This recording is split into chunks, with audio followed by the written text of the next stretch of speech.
How you all doing? Ah. I'm out at Bonham Trade Days, and I came up on this young lady, and I saw her sign, and it was interesting, and I said, let me ask her a few questions. Now that you all have seen her booth here at the Bonham Trade Days, that goes on every second Monday of the month. So I'm gonna take a seat, and we're gonna talk about some things. All right. I see your sign, and if you don't mind, would you explain a little bit about your sign? Yeah, so I'm just representing a church, but honestly, I feel like I'm representing Christ, and I hope I do an okay job of that, because I'm still a sinner, but Christ is King, and I'm just here to spread the good news that Jesus Christ has died for our sins that deserve death. They deserve hell. But he took that punishment by dying on the cross and rising again on the third day. And when I say rise again, I mean he came back to life, because he's God and he can do that. And we could put hope in a God who has defeated death, because, I mean, isn't that just wonderful? You know what I'm saying? Like, God is real, y'all. And just put your trust in him. Put your faith in him, which he gives. I mean, we can't do anything without him. And it's just a blessing. We can't do anything. He does it all. And it's just a blessing. I'm kind of rambling now, but Okay. that's what I'm representing. Now you made mention that God is real. Mm-hmm. What gives you that confidence to say God is real? One, not only just what he says in his word, but also what he has done through my life personally too. Like, he has delivered me from so much, and like countless others I know. I mean, he proves himself to be true over and over and over again. Not even like historically too. I mean, just look at the world's history. Look at things that have happened, that have come true, that has been prophesied biblically. I mean, it's real. I mean, there's just so much proof. I mean, just look at creation. Look at the trees and the birds. Everything just points to Christ and him being real. Now, with you also saying that God is real, I must ask, are you aware of the elections that's going on here in the Texas state? Honestly, not too much. I really stay out of politics. I have an opinion on that, which I know other people have different opinions, but honestly, my personal opinion is, I mean, there's corruption on both sides. I think no matter who you're voting for, I mean, you're still gonna get, I mean, this, whatever they want to do, they're gonna do. So, but that's just my personal opinion. I know other people have different opinions, and that's cool, but I just stay out of politics, really. Now, I just talked to a registered Texas voter here at Bonham Trade Days, and he made the statement that every vote matters. He said every citizen, every one of God's children should be a registered voter.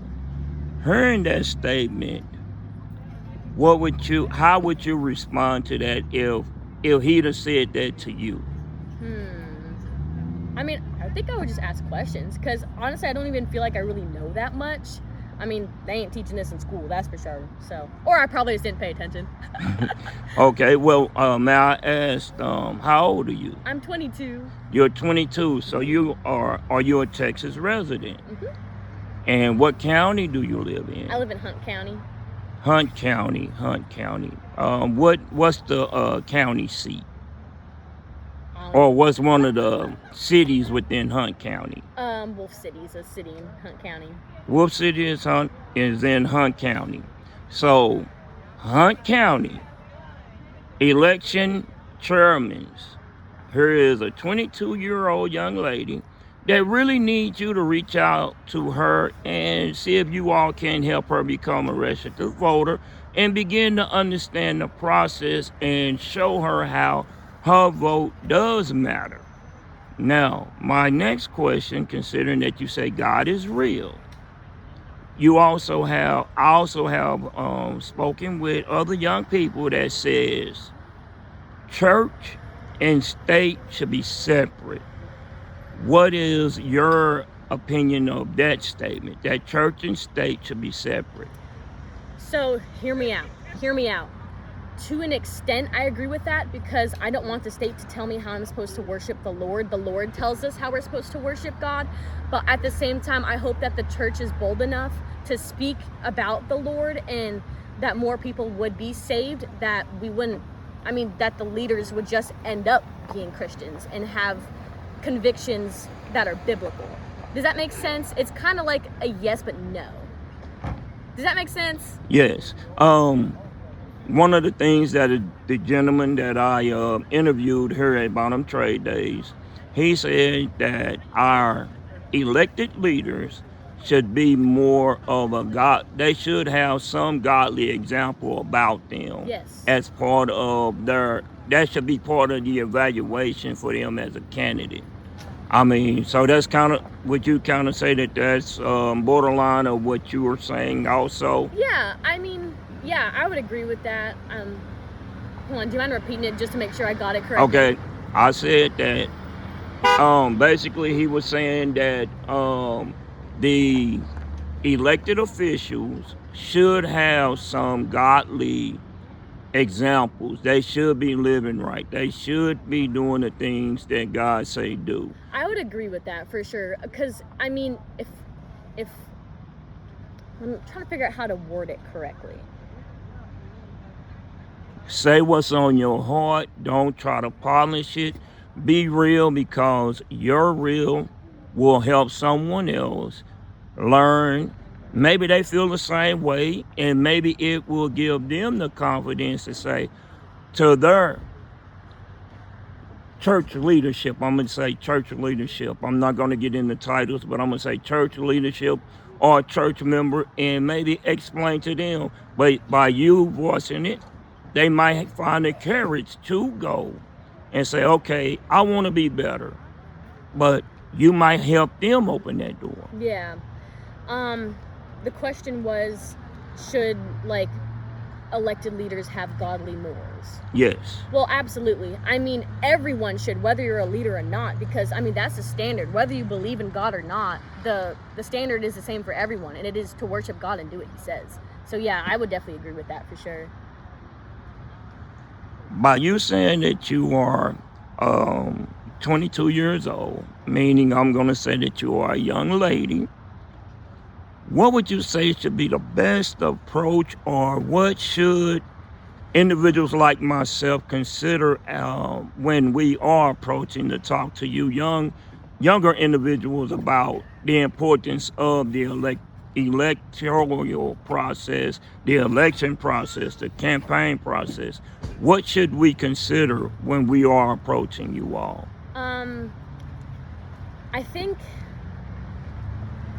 I think just hear us out, honestly, because I feel like a lot of people my age, we just don't care about politics at all anymore, just because of how we see how much it divides people and just how much conflict there is. And I don't know. I'm just not super into it. I know a lot of people my age aren't super into it either.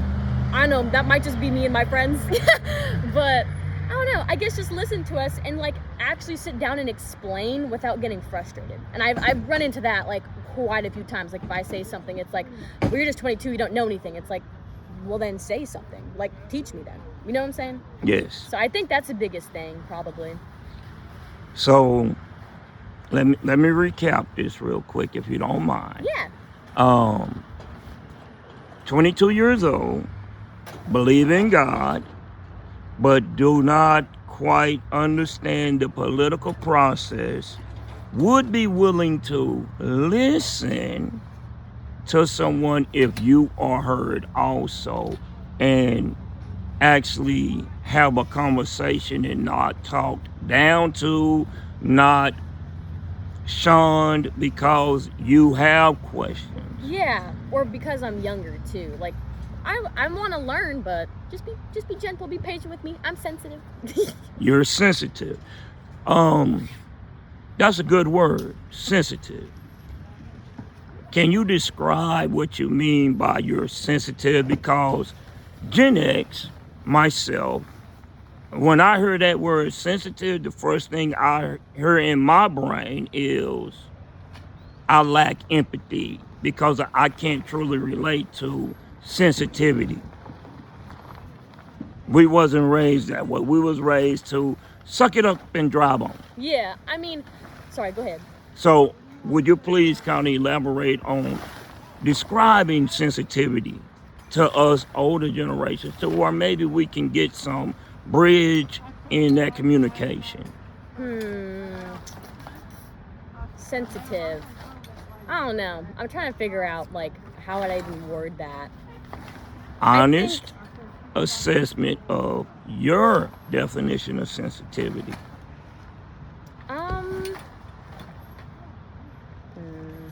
Oh man, you got me blushing now. I'm trying to think, because I don't really think I've really thought about this myself either. So this is just a good time to think. Take your time. We're not going to rush you.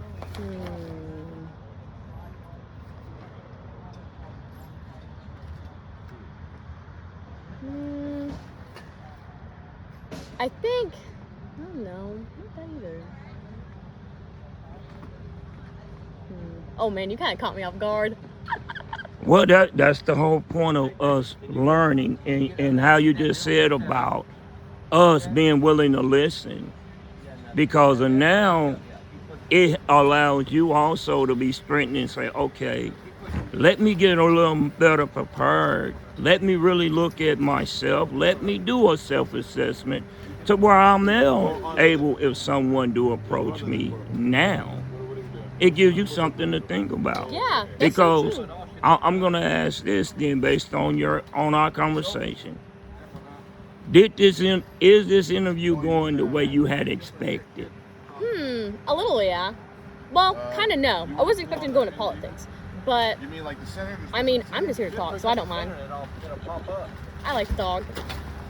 Yes. See, I heard you say that you like to talk, and I'm trying to learn and understand and share with others so that we all can become better at communicating with one another, because there is a lot of gaps in true communication I would agree. between the leadership generations, meaning the Gen Alpha, the Gen Z, the Millennial, the Gen X, baby boomers, and so on, all the way back to the World War I Yeah. leadership. So this is healthy Yeah.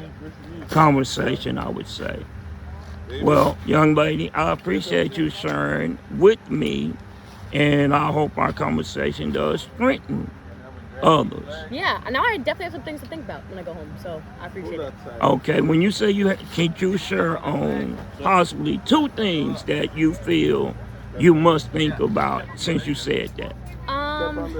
Definitely my sensitivity thing, because I say that a lot, and it's like, why do I even say that? You know what I'm saying? So I'm gonna go home and think about that, and then I'll probably talk to my husband about the whole politics thing and see what he thinks about it too. I mean, I think we're on the same page for the most part, but I should reevaluate that. I believe that every vote does count, and if you vote, you have a better opportunity to help hold the leadership accountable, because you know what they're doing, you understand them if you're involved in the process. Yeah. All right, well, thank you again, young lady. Yeah, of course.